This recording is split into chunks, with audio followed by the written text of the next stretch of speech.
Hello friends, कैसे हो आप लोग। उम्मीद है आपकी पढ़ाई अच्छी चल रही है। एग्ज़ाम पास में है एंड ऑब्वियसली आप सब लोग बहुत ही हार्ड वर्क कर रहे हो कि एग्ज़ाम अच्छे से निकल जाए। इस वीडियो में मैं आपको कुछ भी पढ़ाऊंगी नहीं।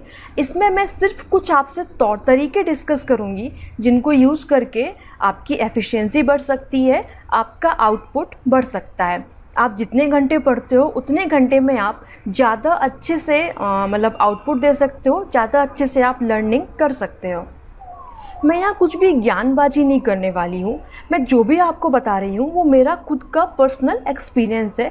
मुझे काफ़ी एक्सपीरियंस है यूपीएससी की प्रिपरेशन करने का, तो जो चीज़ें मैंने खुद ने यूज़ की उनको मैं आपको बताऊँगी।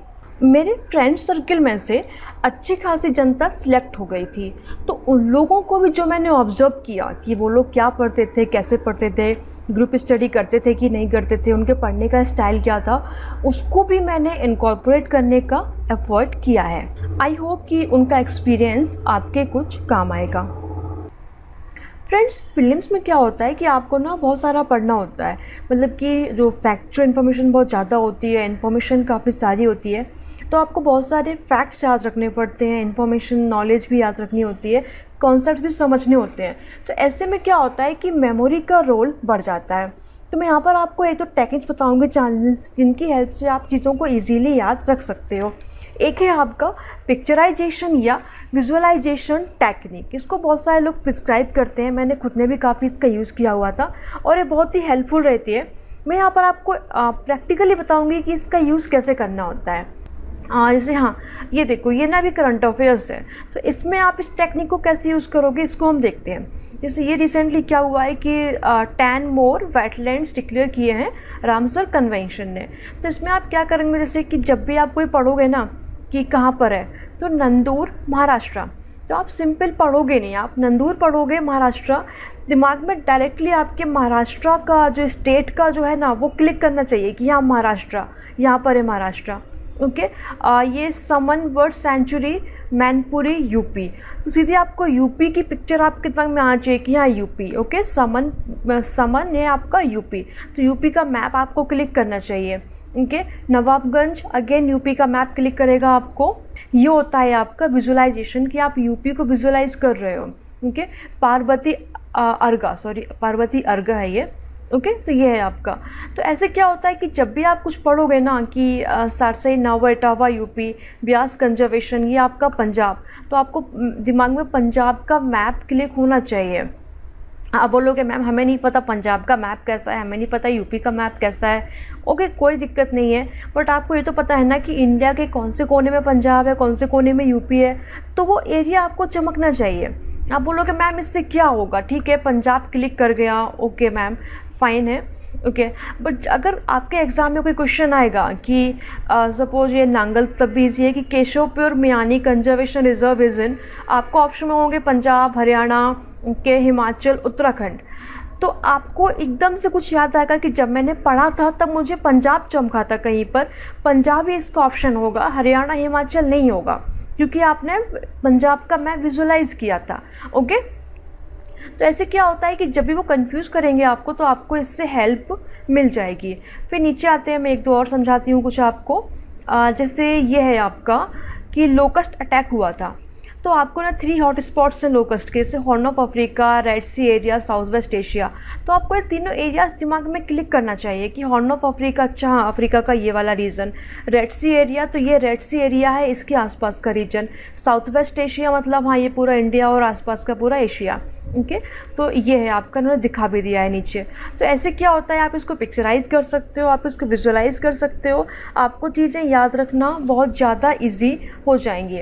Okay, locust can travel up to 150 kilometre in 1 day. तो विजुअलाइज करो कि कोई लोकस्ट का ग्रुप है, वो जा रहा है और वो 150 किलोमीटर की स्पीड से ट्रेवल कर रहा है। ओके, इनकी 4 स्पीशीज़ हैं, इंडिया में मिलती है। डेजर्ट लोकस्ट, तो आप पिक्चराइज करो कि डेजर्ट है, राजस्थान का सैंड डेजर्ट है, वहाँ पर कोई लोकस्ट बैठा हुआ है, डेजर्ट लोकस्ट। माइग्रेटरी लोकस्ट, कोई लोकस्ट का झुंड है यहाँ से वहाँ माइग्रेशन कर रहा है, migratory locust. Okay, Bombay locust, अब बॉम्बे भी इमेजिन कर लो बैठे बैठे, कोई दिक्कत की बात तो है नहीं है, बॉम्बे में कोई लोकस्ट बैठा हुआ है। ट्री लोकस्ट, तो पेड़ के ऊपर कोई लोकस्ट बैठा हुआ है। तो ये तो सब फ़नी भी होता है पढ़ने में, मज़ा भी आता है ऐसा करने से, और चीज़ें याद इजीली रहती हैं। अगर आपसे कोई पूछेगा कि 4 स्पीशीज़ कौन सी थी, आपको ये नाम याद नहीं रहेंगे, बट कुछ ना कुछ आपको चमकेगा कि यार ये मैंने ऐसा कुछ सोचा नहीं था, मुझे नहीं समझ में आ रहा है। अगर आपसे वो पूछे कि रिवर लोकस्ट, तो आपको रिवर आपने इमेजिन नहीं की थी, रिवर आपको नहीं चमकेगी, आप बोलोगे नहीं ये वाला ऑप्शन नहीं होगा। ओके फिर आपका desert locust is the most destructive pest in India. तो अगेन आपको फिर डेजर्ट लोकस्ट को याद करो, उसको थोड़ा सा डेंजरस फॉर्म में किया है, सबसे डिस्ट्रक्टिव सबसे डेंजरस है, तो इसको क्या आप बोलते हो, विजुअलाइजेशन या पिक्चराइजेशन। ओके तो ये है।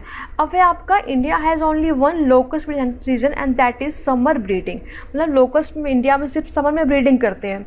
तो इमेजिन करो समर मतलब मई जून की गर्मी में लोकस्ट पेड़ों पर बैठकर ब्रीडिंग कर रहे हैं।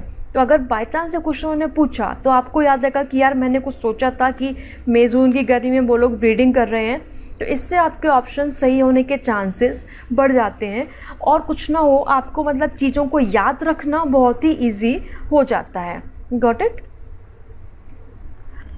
चलो ये एक और देखो, Asia's oldest bamboo found in India.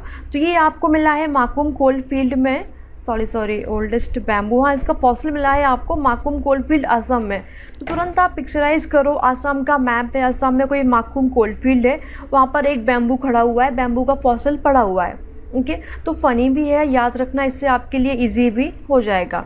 Okay फिर है आपका पार्थेनोजेनेसिस। ये क्या होता है, इसमें क्या होता है आपका कि रिप्रोडक्शन होता है इसमें आपका, but involve female development of female. Simple बता दूँ आपको क्या होता है इसमें कि विदाउट फर्टिलाइजेशन, मतलब कि फीमेल से ही फीमेल बनती है। Okay development of embryo from an unfertilised egg cell, कि इमेजिन करो कि जो एनाकोंडा है जो ओके उसका एग है, उसी में से दूसरा मतलब फीमेल बन रहा है, एनाकोंडा बन रहा है। तो इसमें जो होता है ना पेरेंट का क्लोन बनता है। तो आप इमेजिन करो कि एक एनाकोंडा है, उसी का क्लोन एनाकोंडा बन गया है, उसको आप क्या बोल रहे हो, पार्थेनोजेनेसिस। ओके तो ये टेक्निक मतलब मैं आपको प्रॉपर इलेबोरेट नहीं कर पा रही हूँ, क्योंकि थोड़ा सा ना मेंटल टेक्निक है कि आपको चीज़ें विजुअलाइज करनी होती है, आपको सोचनी होती है।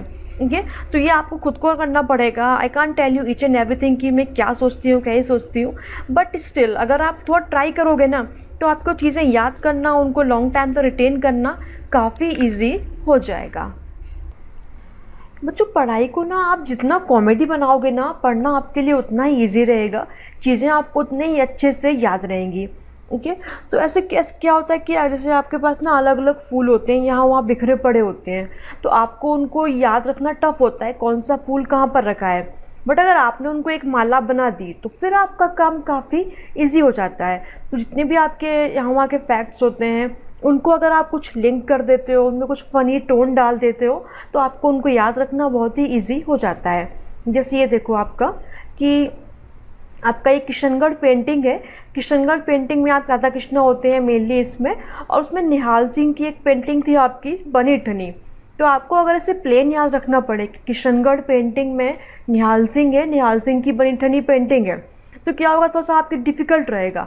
बट अगर आपने यहाँ कुछ फ़नी टोन दे दिया इसको कि किशनगढ़ के निहाल सिंह की बीबी बहुत ही बन-ठन के रहती थी, अब आपको ये कभी नहीं बोलेगा, आपको बहुत ही इजीली क्लिक कर जाएगा। ओके मैंने इसको ऐसे ही याद रखा हुआ था, किशनगढ़ के निहाल सिंह की बन-ठन के रहती थी।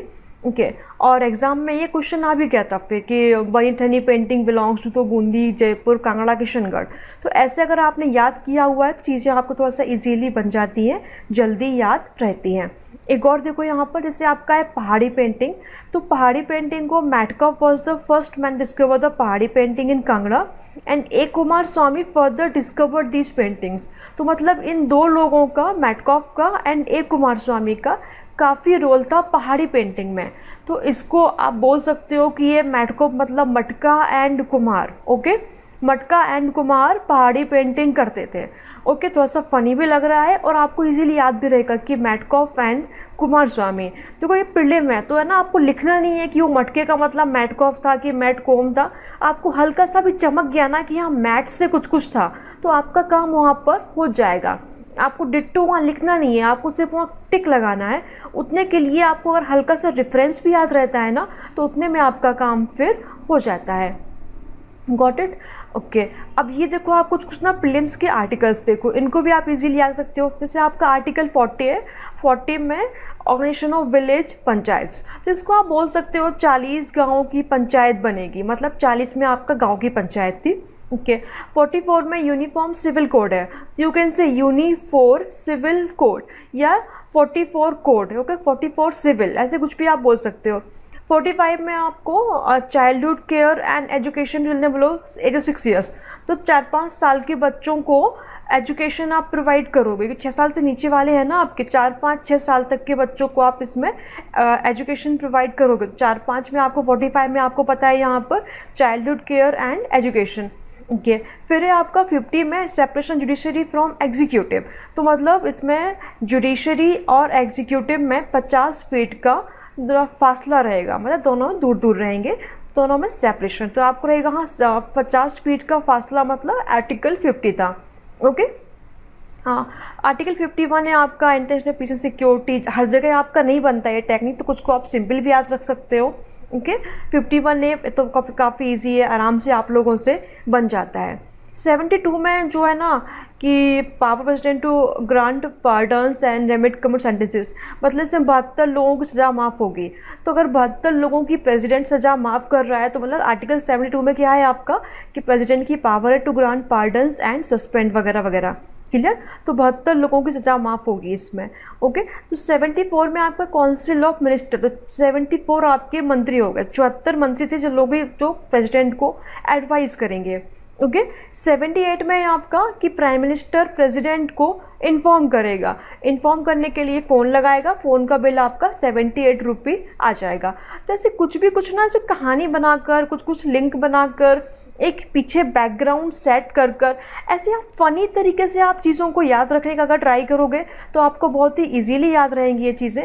मतलब कोई ऐसे खास नहीं है कि मैं आपको कुछ स्पेशल बता रही हूँ, बहुत सारे बच्चे इनको यूज़ करते हैं, अलग अलग तरीके से चीज़ों को याद करते हैं। Okay I am just telling you कि जो फ्यू बुक्स मल्टीपल रिवीजन, आपने क्या है कि आपने ना बहुत सारे टॉपर से सुना होगा कि कम बुक्स पढ़ो बट उनको मैक्सिमम टाइम पढ़ो, इससे आपका रिटेंशन अच्छा रहता है।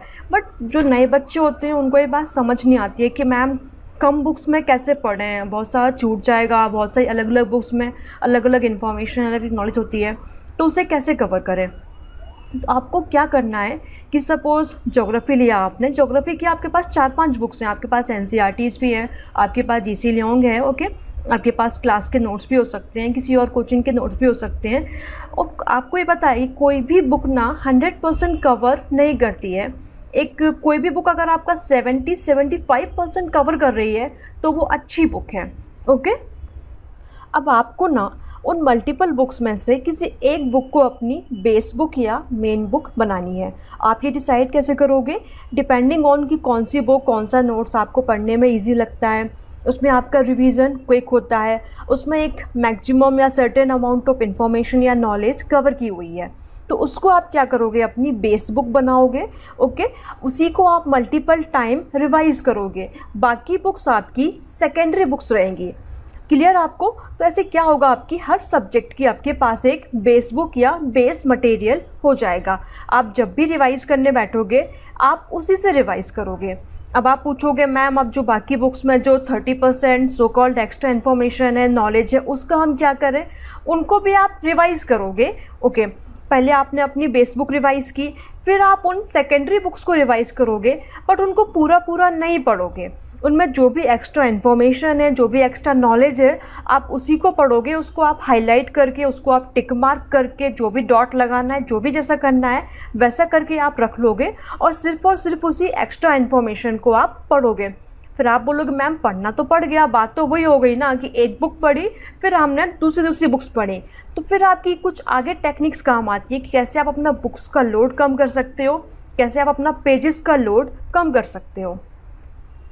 एक होती है आपकी फैक्ट शीट, इसको आप छोटी सी डायरी आप बोल सकते हो, मतलब मैं इसको हमेशा यूज़ करती थी एंड बिलीव मी ये बहुत ही यूज़फुल रहता है। हर साल प्रीलिम में मेरे एग्ज़ाम में मेरी डायरी में से minimum 3 to 4 and maximum 8 to 10 questions फंस जाते थे। ये कुछ नहीं है, सिंपल छोटी सी पॉकेट डायरी होती है। मैं इसमें जो भी मुझे चीज़ें अच्छी लगती थी, जो भी फैक्ट्स हुआ, इन्फॉर्मेशन हुआ, नॉलेज हुआ, कॉन्सेप्ट हुआ, खासकर वो चीज़ें जो मुझे भूलती थी उनको मैं अपनी डायरी में लिख के रख लेती थी। अब जो आपकी सेकेंडरी बुक्स होती हैं ना, जिनमें आपका एक्स्ट्रा मटेरियल दिया हुआ होता है, तो उनमें से आपको जो भी एक्स्ट्रा लगता है, कुछ कुछ इन्फॉर्मेशन जो होती है, उनको अपनी आप डायरी में लिख सकते हो। Got it? तो ऐसा करके सपोज किसी बुक है, उसमें आपके सिर्फ गिनती के 10-12 पेजेस इंपॉर्टेंट है, तो उनकी इन्फॉर्मेशन को आपने अपने जो मेन बुक है, जो बेस मटेरियल है, उसमें ट्रांसफ़र कर लिया। ओके, यू गॉट इट ना, कि जो आपकी एक्स्ट्रा बुक्स हैं उनमें से आप अपने मटेरियल को, जो इन्फॉर्मेशन है, उसको अपनी मेन बुक में लिख लोगे, ट्रांसफ़र कर लोगे। अगर आपको उसमें भी आलस आता है तो उसमें से कुछ कुछ जो अच्छी चीज़ें उनको आप अपनी फैक्ट शीट में लिख लोगे। धीरे धीरे क्या होगा कि आपकी फैक्ट शीट ना बढ़ने लगेगी, कि कई बच्चों की एक डायरी भर जाती है, 2 डायरियाँ भर जाती हैं, 3-4 भी लोग भर देते हैं। ओके, तो आपके पास 500, 600, 1000 ऐसे फैक्ट्स ना, ऐसी इन्फॉर्मेशन इकट्ठी होती जाएगी। तो फिर आपको क्या करना है? ओके, क्योंकि आप उसको बार बार रिवाइज़ करते हो, खाते टाइम रिवाइज़ कर लेते हो, चलते फिरते मेट्रो में बैठकर आप उसको रिवाइज़ कर लेते हो। तो उसमें से आप किसी, सपोज ये मेरी फैक्ट शीट का मैं एग्जांपल दे रही हूँ, इसमें लिखा है जामदानी। ये आपका एक टेक्सटाइल टाइप होता है, साड़ी का टाइप होता है, बंगाल यूपी का। बलूचरी आपकी साड़ी है, वेस्ट बंगाल की। पट्टा चित्र आप आर्ट फॉर्म है आपका, उड़ीसा का। इकात आपका फैब्रिक है, आंध्रा का। ओके, थंका भी आपकी आर्ट है, ये लद्दाख की है। थेवा आपका ये मेटल का आर्ट वर्क होता है, चित्तौड़गढ़ का। अब ये मैंने इसमें लिखे हुए थे। अब मैं इसको जब बार बार रिवाइज़ करूँगी तो जैसे सपोज ये स्टार्टिंग की एंट्रीज थी, तो ये मुझे अच्छे से याद हो गई है कि थंका लद्दाख का है, थेवा चित्तौड़गढ़ का है। Got it? तो अब मैं इसी को बार बार याद नहीं करूँगी, मुझे पता है कि एक बार मुझे याद हो गया है, अगर एग्ज़ाम में ये आएगा तो मुझे हल्का सा याद रहेगा, मुझसे बन जाएगा। तो अब इसको मैं काट दूँगी। तो सपोज़ ओरिजिनली मेरी डायरी में सपोज़ 500 तो नहीं आते हैं, 200 फैक्ट्स थे, तो उसमें से मुझे 100 ऑलरेडी याद है, तो 100 को मैं काटती जाऊँगी। ओके, और जो मुझे याद नहीं होंगे सिर्फ वो बचेंगे। तो धीरे धीरे क्या होगा कि जब आप उसको मल्टीपल टाइम रिवाइज करोगे तो ये भी आपके कटते जाएंगे, और in the end you will find कि आपकी डायरी में आपके पास कुछ भी नहीं बचा याद करने के लिए, जितना था वो सारा आपको याद हो गया है। ओके, और दैट डे आपको इतना अच्छा फील होगा ना, यू विल फील लाइक कि निर्वाणा आज ही हो गया, एग्ज़ाम तो बाद में होगा। फिर ये आपका मिनिमम पेजेस, मैक्सिमम रिटेंशन। आपको टॉपर्स लोग बोलते होंगे कि बार बार रिवाइज़ करो, उससे अच्छा याद रहता है, टेंशन अच्छा रहता है। बट आपको अगर मल्टीपल टाइम रिवाइज़ करना है तो इसके लिए ज़रूरी होता है कि जो आपका रिवीजन मटेरियल है वो कम पेजेस का हो। सपोज़ कि आपके ज्योग्राफी के नोट्स 500 पेजेस के हैं, तो आपको उनको एक बार में रिवाइज़ करने में, आपको एक पेज टर्न करने में ही आपको 1 मिनट लग जाएगा। तो फिर क्या होगा, आपको बहुत लंबा टाइम लगेगा। तो अगर आपके जो नोट्स हैं, जो आपका मटेरियल है, वो अगर कम पेजेस में है तो आप उसको स्पीड में रिवाइज़ कर पाओगे।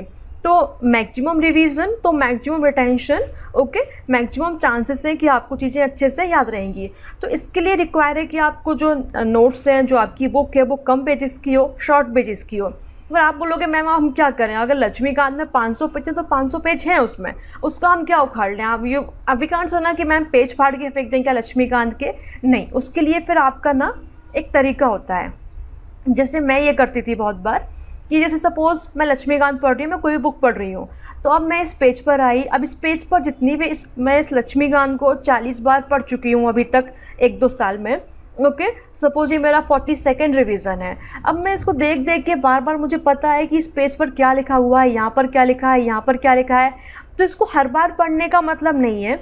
ओके, अगर मैं एक बार देख लूँगी हाँ मुझे इस पेज पे सब कुछ आता है, जो भी लिखा हुआ है मुझे अच्छे से पता हुआ है, तो मैं इस पेज को पेंसिल से काट दूँगी या फिर ऊपर इसे ऐसे क्रॉस मार दूँगी।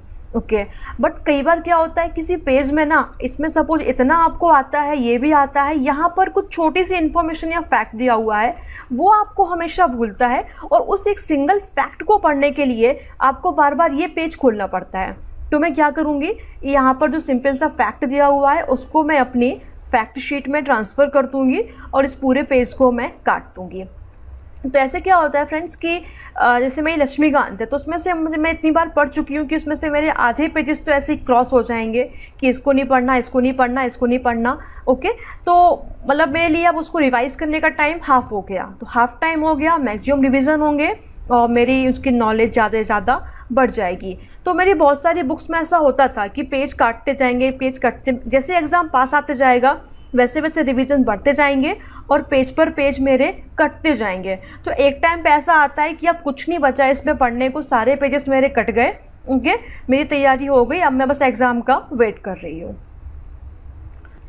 यार लॉजिक सिंपल है कि जो चीज़ आती है, अच्छे से आती है, उसको बार बार रिवाइज करने से मतलब नहीं है। आपको रिवाइज वो एरियाज़ करने हैं जो आपके वीक हैं, आपको आपके वीक एरियाज़ को स्ट्रॉन्ग करना है। नाउ आई टोल्ड यू कि आपको फ्यू बुक्स रखनी है, मल्टीपल रिविजन्स करने हैं। तो जो आपकी मेन बुक के अलावा जो आपकी सेकेंडरी बुक्स रहेंगी उसमें से आप क्या करोगे?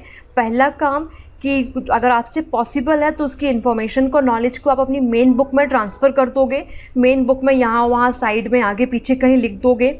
अगर वो नहीं हो पाता है तो आपको उसमें से जो लिखा है उसको याद कर लोगे, और जो टॉपिक्स आपको याद करने में डिफ़िकल्ट रहेंगे उनको आप फैक्ट शीट में ट्रांसफ़र कर दोगे। उसमें से भी जो आपके पेजेस में आपको याद रखने को रखा था, उसमें अगर आपको याद हो गए तो उन पेजेस को आप काट दोगे। तो ऐसा करते करते आप अपने मटेरियल का आप एलिमिनेशन कर रहे हो, तो एंड तक आते आते आपका बहुत सारा मटेरियल एलिमिनेट हो जाएगा और आपके पास पढ़ने के लिए सिर्फ क्रीम बचेगी। ओके, और वो आपको पता है कि आपके क्वेश्चंस उसी में से फंसेंगे। क्लियर? ये फैक्ट शीट को प्लीज़ आप लोग इम्प्लीमेंट करना, ये छोटी डायरी आप बनाना, क्योंकि उस डायरी में जो भी आपको अच्छे लगती हैं चीज़ें उसको लिखते रहना।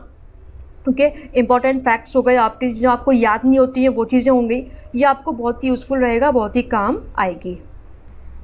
फ्रेंड्स, करंट अफेयर्स ना प्रीलिम्स में बहुत परेशान करता है कि वो विज़न निकाल देता है 365। ओके, 4-5 आपके मतलब वो फाइल्स होती हैं अलग अलग सब्जेक्ट्स की, तो उनको पढ़ पाना उतने शॉर्ट टाइम में, उनको रिटेन कर पाना डिफ़िकल्ट होता है। सबसे बेस्ट अप्रोच है कि भाई उसको डिवाइड एंड रूल, मतलब कि 4-5 लोग मिल जाओ या 2-3 लोग मिल जाओ, सब्जेक्ट्स को आपस में डिवाइड कर लो, उनको प्रिपेयर कर लो और बाकी लोगों को पढ़ा दो। मेरे कुछ फ्रेंड्स थे वो ऐसा करते थे and it was highly effective for them. Okay, कि जैसे किसी ने इकोनॉमी पकड़ लिया, किसी ने पॉलिटी पकड़ लिया, जिसको जो अच्छा लगे उस सब्जेक्ट को पकड़ लेता था, उसको प्रिपेयर करता था, पूरा पढ़ता था और फिर बाकी लोगों को बैठकर उसको पढ़ाता था कि इसमें ये है, इसमें ये इंपॉर्टेंट है, इसमें ये पढ़ना है, इसमें ये पढ़ना है।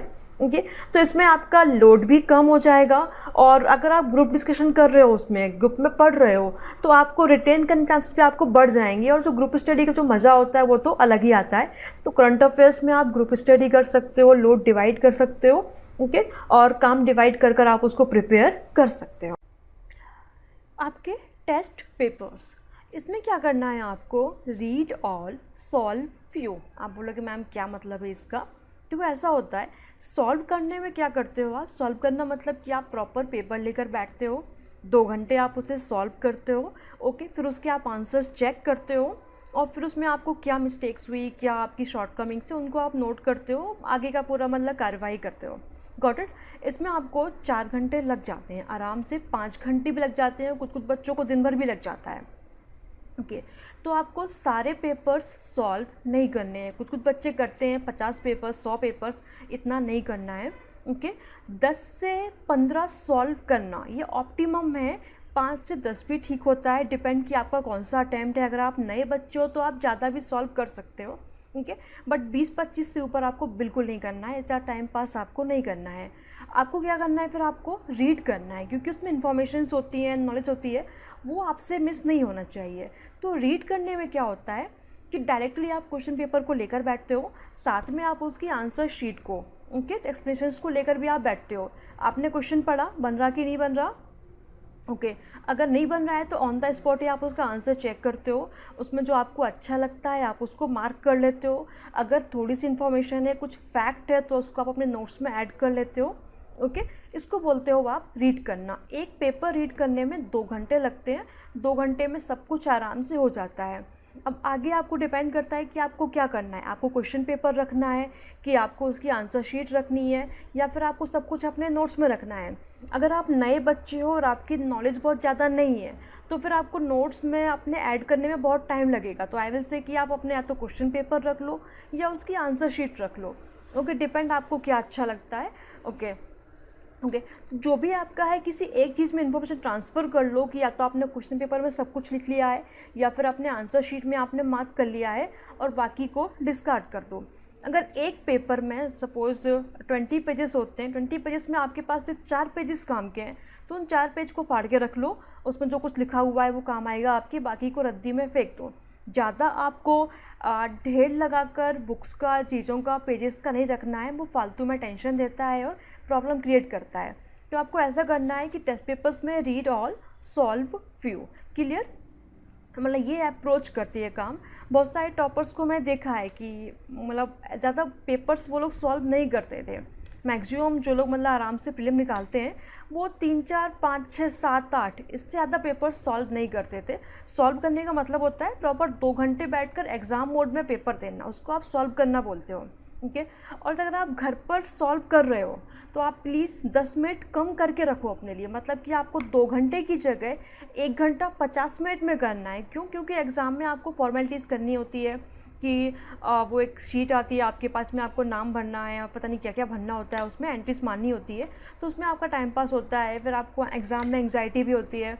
तो वो सब क्या होता है कि उस 10 मिनट्स को आप पहले ही डिस्काउंट मार दो कि मुझे 1 घंटा 50 मिनट में करना है। Got it? ये अप्रोच आपको रखनी है। I am again telling you कि आपको टेस्ट पेपर्स में बहुत ज़्यादा टाइम पास नहीं करना है। 15 से 20 आपके लिए मैक्सिमम टेस्ट पेपर्स हैं जो आपको सॉल्व करने हैं। बाकी को आप सिंपली रीड कर लो, जो उसमें अच्छा लगे उसको अपनी बुक्स में, अपनी नोट्स में या आप उसी पेपर में एंट्री मार के रख लो। दैट्स इट, आपका काम हो जाएगा। Group discussion. ग्रुप डिस्कशन आपको करना है और अच्छे से करना है, ये बहुत ही इफ़ेक्टिव होता है। बट इसमें कुछ आपको तौर तरीक़ों का ध्यान रखना है। पहली बात कि डिस्कशन के नाम पर आपको पंचायत नहीं करनी है। दूसरी बात कि जहाँ तक पॉसिबल हो सके अपने बराबर के लेवल वालों से आप डिस्कशन करो। अगर जो लोग आपसे बहुत होशियार होंगे तो उनके साथ बैठकर आपको लगेगा कि यार इन्हें कितना आता है, ये लोग कितने होशियार हैं, मुझे कुछ नहीं आता है, एग्ज़ाम में 1 महीना बचा है, बैठे बैठे ही आप डिप्रेशन में आ जाओगे। अगर उनका लेवल आपसे बहुत नीचे होगा तो आपको लगेगा यार मैं ही इन्हें फालतू में ज्ञान दे रहा हूँ, मैं इन्हें सिखा रहा हूँ, बट इन लोगों से मुझे कुछ भी इनपुट नहीं मिल रहा है। तो आप क्या करो, अपने बराबरी वालों के साथ ही रिएक्शन करो, बेटर होगा। या फिर जो आपका फ्रेंड सर्कल से आप कंफर्टेबल फील करते हो, अपने फ्रेंड सर्कल के साथ आप डिस्कशन करो। दूसरी बात कि जो टॉपिक्स आपको बहुत अच्छे से आते हैं उनका डिस्कशन नहीं करना है। डिस्कशन का एम होता है कि आपके जो वीक एरियाज़ हैं उनको आप थोड़ा स्ट्रॉन्ग कर लो, और वो बातें अगर आप उनको सुन लोगे, आपने एक बार पढ़ लिया है बट आप अगर एक बार डिस्कस कर लोगे तो वो आपकी और स्ट्रॉन्ग हो जाएंगी। ओके? बट जो ऑलरेडी आपकी स्ट्रॉन्ग एरिया है, सपोज आपको पॉलिटी बहुत अच्छे से आती है या फिर आपको हिस्ट्री अच्छे से आती है या आपका एनवायरनमेंट बहुत स्ट्रॉन्ग है, तो उस एरिया में आप डिस्कशन ज़्यादा मत करो क्योंकि वो ऑलरेडी आपको अच्छे से आता है। जो आपके वीक एरियाज़ हैं, सपोज़ करंट अफेयर्स नहीं आता अच्छे से, तो उसको डिस्कस करो बैठकर। डिस्कशन में चीज़ें स्ट्रॉन्ग होती हैं, मेमोरी में अच्छे से इम्प्रिंट होती हैं, तो बेटर है कि आपके वीक एरियाज़ में डिस्कशन किया जाए। गॉट इट आपको? ओके, तो ऐसे आपको करना है। और डिस्कशन में आपको टाइम लिमिट लेकर बैठना है कि 1 घंटे डिस्कस करना है, 2 घंटे करना है, एंड टारगेट कि इतने टॉपिक्स ख़त्म करने हैं। वरना क्या होता है कि बच्चे बैठते हैं कि हाँ 3 टॉपिक निपटाने हैं और एक ही टॉपिक में 1-2 घंटा निकल जाता है, फिर लगता है यार कितना टाइम पास कर दिया, कुछ भी नहीं हुआ। तो प्रॉपर अपने टारगेट्स लेकर बैठो, अपनी टाइमिंग लेकर बैठो, तभी ग्रुप डिस्कशन आपका इफ़ेक्टिव रहेगा। Questioning to others and self. अगर आप ग्रुप डिस्कशन नहीं कर पा रहे हो, आपके फ्रेंड्स दूर दूर हो गए हैं, तो आप लोग एक क्वेश्चन आंसर सेशन रख सकते हो। इसमें आप क्या करोगे, अपनी फ्रेंड से आप क्वेश्चंस करोगे, वो लोग आपसे क्वेश्चंस करेंगे, फिलिम्स के ये बताओ वो बताओ। एक आप अपने आप से भी क्वेश्चंस कर सकते हो कि मैंने आज क्या पढ़ा, उसमें क्या था, वो क्या था, वो वाला आर्टिकल क्या था, उसमें क्या था, उसके अंदर वो पॉलिसी कौन सी इसकी मिनिस्ट्री लेकर आई थी। ऐसे आप बहुत सारे फैक्ट्स को, बहुत सारी इंफॉर्मेशन को आप क्वेश्चनिंग कर सकते हो। जैसे अभी ना लॉकडाउन है और मतलब आप लोग ग्रुप स्टडी नहीं कर पा रहे होगे, सारे फ्रेंड्स अलग अलग हो गए होंगे, तो आप लोग एक फोन कॉल करके या जूम पर जैसा भी करना है, आप लोग एक क्वेश्चन सेशन रख सकते हो जहाँ पर आप लोग एक दूसरे से क्वेश्चन पूछोगे। बिलीव मी, ये बहुत ही हेल्पफुल होता है। कई बार क्या होता है कि जो आप लोग क्वेश्चन करते हो ना, आपको वही क्वेश्चन पूछे जो आपको लगता है कि एग्जाम में आ सकता है या काफी इंपॉर्टेंट फैक्ट है। यू विल फाइंड कि जो आप लोग इस क्वेश्चन पूछते हो उन्हीं क्वेश्चंस में से एग्जाम में क्वेश्चंस फंस जाते हैं। ओके, इसको आप लोग एक बार फिर ट्राई करना। Now weak area spotting. जब भी आप कोई सब्जेक्ट रिवाइज करने बैठते हो तो आपको पहले सोचना है कि इसमें मेरे वीक एरियाज कौन कौन से हैं, कौन से एरिया का था मुझे रिवीजन करना है। सपोज ज्योग्राफी में कौन सा पार्ट है, कौन से चैप्टर जो मुझे अच्छे से नहीं आते हैं, तो पहले आप अपने वीक एरियाज को स्ट्रॉन्ग करो। नॉर्मली हम क्या करते हैं, ज्योग्राफी रिवाइज करनी है, हम बोलते हैं चैप्टर 1 से स्टार्ट करना, पढ़ना स्टार्ट करते हैं 1 2 3 4 तक आते आते हमारा जो मोमेंटम है वो फेड होने लगता है और हम बुक बंद कर देते हैं।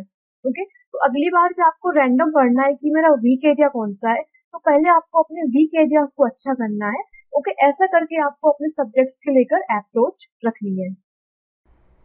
और बच्चों को दिक्कत होती है कि मैम टारगेट्स पूरे नहीं होते हैं। ओके, तो पहली बात कि टारगेट्स जो भी आप बनाओ थोड़ा लॉजिकल बनाओ। ऐसा नहीं कि आपने अनाप शनाप टारगेट रख लिया कि पूरी लक्ष्मीकांत एक दिन में ख़त्म करनी है। ओके, टारगेट मतलब लॉजिकल हो, आपकी लिमिट के अंदर हो। दूसरी चीज़ कि टारगेट थोड़ा सा लूज़ रखो, मतलब कि आपने अगर सपोज़ आपको 5 सब्जेक्ट्स पढ़ना है आज के दिन में, कि 2 घंटे पॉलिटी पढ़ना है, 2 घंटे हिस्ट्री पढ़ना है, 2 घंटे ज्योग्राफी पढ़ना है, ओके, 2 घंटे इकोनॉमिक्स पढ़ना है, तो आप 1-1 घंटे पढ़ के फिर 1-1 घंटे पढ़ सकते हो, या आप पूरा 2 घंटे भी पढ़ सकते हो। अगर आपने सपोज़ इकोनॉमिक्स पढ़ना स्टार्ट किया पर आपको बोर मानने लगा, तो अब प्रॉब्लम क्या आती है कि टारगेट था कि पूरा इतना ख़त्म करना है, बट अब वो बोर मार रहा है, अब पढ़ते नहीं बन रहा है, मन नहीं लग रहा है, आप उसको लेकर अटके पड़े हो। वो 2 घंटे की जगह आपके 4 घंटे खिंच जाता है और बाकी चीज़ें आपकी छूट जाती है। जहाँ से आपको लगे कोई चीज़ आपको बोर कर रही है, उसको साइड में रखो, दूसरा उठा लो। क्लियर? आपको बोर नहीं होना है। तो मैम फिर बोर्ड वाले सब्जेक्ट्स कब पढ़ने हैं? तो आपको पता होता है कि कुछ कुछ टाइम होते हैं जब आप बहुत ही एनर्जेटिक फील करते हो, आपका एंथू काफ़ी हाई होता है, उन सब्जेक्ट्स को उस टाइम में पढ़ना है। जैसे सपोज़ सुबह 11 बजे किसी का अच्छा मन लगता है, किसी का सुबह 6 बजे अच्छा मन लगता है, किसी का शाम को 4-5 बजे अच्छा मन लगता है। तो जो बोरिंग चीज़ें होती है ना, उनको आपको आपके अच्छे टाइम में पढ़ना है। ओके, बट किसी सब्जेक्ट्स को लेकर आपको स्टक नहीं होना है। स्टक होना बहुत बड़ी प्रॉब्लम होती है कि हम उसको लेकर बैठ जाते हैं बट मन नहीं लग रहा है, उसमें टाइम पास हो रहा है, फिर दिमाग ख़राब हो जाता है, फिर एकदम डिमोटिवेशन आता है और आपका पूरा दिन चौपट हो जाता है। टारगेट्स आपको रखने हैं बट उनको लूज़ रखना है, उनके चक्कर में डिमोटिवेट आपको नहीं होना है। अगर आपने एक चीज़ पिक की है, उसमें समझ में नहीं आ रहा है, मन नहीं लग रहा है, तो उसको साइड में रख दो। आप लक्ष्मीकांत पढ़ रहे हो, किसी एक पेज पर आप अटक गए हो, तो उस पर अटके नहीं रहना है। किसी एक टॉपिक पर आप अटक गए हो तो उस पर अटके नहीं रहना है, उस टॉपिक को मार्क करके छोड़ दो, बाद में देखने के लिए पेज टर्न कर दो। Got it? मतलब ऐसे आप सपोज़ आप जा रहे हो तो रास्ते में आपको ऑब्स्टिकल्स आते हैं ना, तो उनको हटाने में टाइम पास नहीं करना है, उनको मार्क कर दो और आगे बढ़ जाओ। स्पीड बहुत मैटर करती है, आपको अपना टारगेट्स फिनिश करना है। भले एफिशिएंसी थोड़ी सी कम रहे कि आपने 100% कवर नहीं किया, बट 70% तो किया, उतना होना चाहिए। जहाँ भी आप अटकते हो, जहाँ भी स्टक होते हो, उस चीज़ को स्किप करो, उसको जंप मारो और आगे चलो। क्लियर? ऐसे में आपके टारगेट्स पूरे हो जाएंगे। टारगेट नहीं होते हैं क्योंकि हम किसी एक टॉपिक पर, किसी एक सब्जेक्ट पर हम अटक के बैठ जाते हैं। क्लियर? फिर है आपका योर एग्ज़ाम इज़ ऑन 3 अक्टूबर। आपका प्रीलिम्स 4 अक्टूबर को है। तो बच्चे आप लोग क्या करते हो कि हाँ 4 तक तैयारी ख़त्म करनी है, 4 तक सब कुछ फिनिश करना है, 3 रात तक पढ़ना है। नहीं, आपका एग्ज़ाम 3 तारीख को है। ओके, इस हिसाब से आप पढ़ाई करो, क्योंकि आप मान के चलो कि 10 घंटे का, 8 घंटे का आपको लैग आएगा, आपको गैप आएगा। तो आप अपने प्रिपरेशन को एक दिन पहले ही करके चलो, क्योंकि सब कुछ 3 तारीख तक प्रिपेयर करना है, तब जाकर आपका 4 तक हो पाएगा। डिपेंड करता है कौन कब तक कितना कितना कर पाता है। आप चाहो तो 2 अक्टूबर तक भी रख लो, 1 तक भी रख लो, मुझे उस डेट तक सब कुछ फिनिश करना है। लास्ट मोमेंट के लिए, लास्ट टाइम के लिए मत बैठे रहो कि उस टाइम पर सब कुछ करना है। थोड़ा सा पहले ही सब कुछ फिनिश करो। ओके, आपका काम थोड़ा इजीली और अच्छे से हो जाएगा। Got it? ये अब ये कुछ आपके लिए बहुत ही जेनरिक और सिंपल सी बातें हैं जो मैक्सिमम लोगों को पता होती हैं, फिर भी मैं आपको एक बार याद करवा देती हूँ। एक है आपका रीड आउट लाउड। क्या होता है कि पढ़ते पढ़ते ना आप लोग बहुत थक जाते हो, दिमाग एकदम भुच्च होने लगता है कि अब दिमाग में कुछ भी नहीं जा रहा, कुछ भी समझ नहीं आ रहा। तो उस टाइम थोड़ा सा बोल बोल कर पढ़ सकते हो, दिमाग खुलने लगेगा और चीज़ें क्लियर आपको होने लगेंगी। जो टॉपिक आपको टफ लगते हैं कि बिल्कुल समझ ही नहीं आ रहे हैं, उनको हल्का सा बोल देने से ओके थोड़ा सा क्लैरिटी आने लगती है, दिमाग में चीज़ें क्लियर होने लगती हैं। ओके, तो आप इसको ट्राई कर सकते हो। फिर आपका मोबाइल को दूर रखो, दूसरे कमरे में फेंकाओ, अपने से दूर रखो बिल्कुल। मोबाइल बहुत डिस्टर्ब करता है। ओके, कुछ लोग क्या करते हैं कि डाउट्स आते हैं तो पीछे मोबाइल में सर्च करते हैं, पर आप सर्च करते हो कुछ और मिलता है, आप मोबाइल में ही पूरा खो जाते हो, आपका मेन टॉपिक छूट जाता है। तो ऑन द स्पॉट सर्चिंग नहीं करनी है आपको। अपने डाउट्स को आप अलग से एक कॉपी के पीछे या डायरी में लिखते जाओ, फिर फिर एक साथ बैठ के सारे डाउट्स को आप सर्च कर लो, उनको सॉल्व कर लो, बीच बीच में मत करना है। ओके, आपको आपका जो पेस है लर्निंग का, स्टडी का, उसको डिस्टर्ब नहीं करना है। फिर है वॉक एंड रीड। कई बार ना आप थक जाते हो बैठे बैठे भी, 4 घंटे से बैठे हुए हो, एग्ज़ाम है 1 हफ्ते बाद 2 हफ्ते बाद, तो उसमें क्या था, आप घूम घूम कर पढ़ सकते हो। मेरा एक फ्रेंड था, मतलब ही इज़ IAS नोवाडेज, वो तो पूरा घूम घूम कर ही पढ़ता था। तो मतलब इसमें क्या होता है कि पढ़ने में याद भी अच्छा होता है, थोड़ा सा एक्सरसाइज भी होती रहती है और थोड़ा सा बॉडी में फ्रेशनेस भी रहती है, ये आप ट्राई कर सकते हो। फिर एक बच्चों को दिक्कत होती है कि मैम खाने के बाद नींद आती है, क्या करें, उनके बहुत प्रॉब्लम होती है। तो यार खाने के बाद ना पानी मत पियो, या 1 घूंट पियो, 2 घूंट पियो। वैसे भी मतलब हाँ बोलते हैं ना, चाणक्य वाणक्य बोलते रहते हैं कि खाने के बाद पानी नहीं पीना चाहिए। खाने के बाद पानी कम से कम पियो या बिल्कुल मत पियो, 1 घंटे बाद पीना होता है पानी। खाने के बाद आपको नींद नहीं आएगी, इसको आप ट्राई कर सकते हो। क्लियर आपको ऐसा? ओके। फिर है आपका एनर्जी, एंथुजियाज्म, एटीट्यूड। ये आपका लास्ट है बट सबसे इम्पॉर्टेंट है आपका ये, कि यार भले ही एग्ज़ाम में 1 महीना बचा हो, 2 महीना बचा हो, 2 दिन बचे हों, आपको पूरी एनर्जी के साथ पढ़ना है। ओके, मैं जानती हूँ बाकी मेरे फ्रेंड्स थे काफ़ी सारे कि ये मतलब मेरा खुद का था, मैं दूसरों का मैं क्या बोलूँ, कि यार 1-2 बार हो गया, 3 साल 4 साल हो गए, पर जब भी अगला एग्ज़ाम आएगा वो उसको उतनी ही एनर्जी से फोकस करता हूँ, फर्स्ट टाइम में फोकस करते थे। मतलब प्रॉपर एंथू के साथ पढ़ाई करेंगे, एटीट्यूड को बहुत ही पॉजिटिव रखेंगे। ओके, तो भले आपका लास्ट ईयर प्रीलिम रुका हो कोई दिक्कत नहीं, आपका पास्ट में 2-3 बार रुका हो तब भी कोई दिक्कत नहीं, आप कितनी बार पास्ट में क्या हुआ है, आपके टेस्ट सीरीज में कैसा क्या हुआ है, एटीट्यूड आपको बहुत ही पॉजिटिव रखना है, एनर्जी आपको बराबर मेंटेन रखनी है। रो धोकर नहीं पढ़ना है, कितना पढ़ना पड़ता है, ये याद नहीं होता, वो याद नहीं होता, ये पॉलिटी डिफ़िकल्ट क्यों है, एनवायरनमेंट में इतने फैक्ट्स क्यों हैं, कोई रोना गाना नहीं। ओके, प्रॉपर पॉजिटिव होकर पढ़ो, सब्जेक्ट्स को प्यार करो। ओके, पढ़ाई से प्यार करो, पढ़ाई आपको बहुत ही इजी लगेगी। थोड़ा सा फन क्रिएट करो पढ़ाई में, शफलिंग करके पढ़ो, उल्टा पुल्टा करके पढ़ो, उठा बैठक करके पढ़ो, जैसे पढ़ना है पढ़ो, बट पढ़ो। ओके, प्रीलिम्स आपका इजीली निकल जाएगा। ओके, थैंक यू बच्चों, thank you for listening this lecture. I hope कि जो बताया मैंने आपको वो काफ़ी आपके लिए यूज़फुल रहा होगा। ओके, आई विश कि सब कुछ आपके काम आ जाए। Thank you.